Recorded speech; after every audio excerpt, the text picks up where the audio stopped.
What will we be when life, as life so often does, dares us to be everything we say we believe?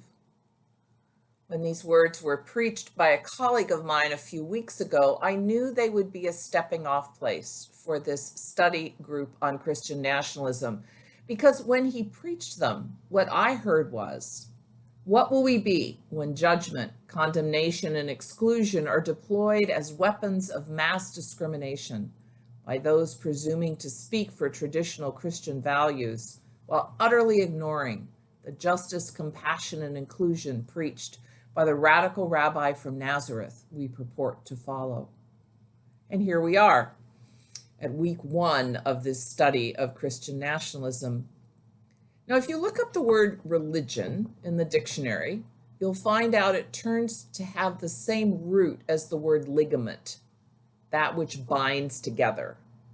And one of its definitions is that which binds together people in their quest for the divine. Not that which insists our way is the only way, not that which gives people license to villainize, exclude, and even kill in God's name. No, the gospel, according to Merriam-Webster, the definition of religion is that which binds together people in their quest for the divine. So true religion seeks to bind people together. Toxic religiosity strives to drive people apart.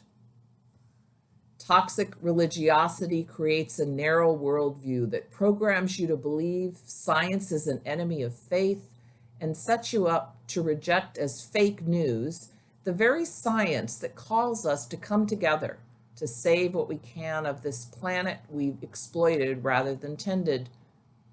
Toxic religiosity lays down a roadmap where it's a very short journey from the Bible said it, I believe it, that settles it, to my country, love it or leave it.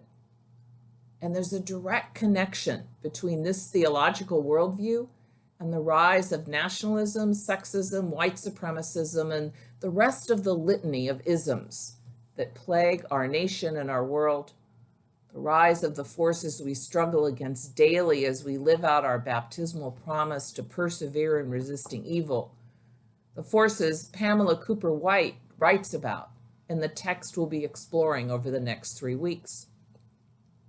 The forces of toxic religiosity which feed, water, and fertilize Christian nationalism are high on the list of those things daring us to be everything we say we believe, daring us to live out in our time the same countercultural values the ancient biblical texts we inherit were calling our spiritual ancestors to live out in theirs. In order to even begin to attempt to do that, we need to know what we're up against. And that's what this study group is about. It's about using Pamela Cooper-White's text as a jumping off point for discussion leading to discernment. It's about living out these words from arguably my favorite collect in the prayer book. O Lord, mercifully receive the prayers of your people and grant that they may know and understand what things they ought to do, and also may have grace and power faithfully to accomplish them. This 3-week course of study is intended to help us know and understand what we can do to tackle the toxic movement of Christian nationalism.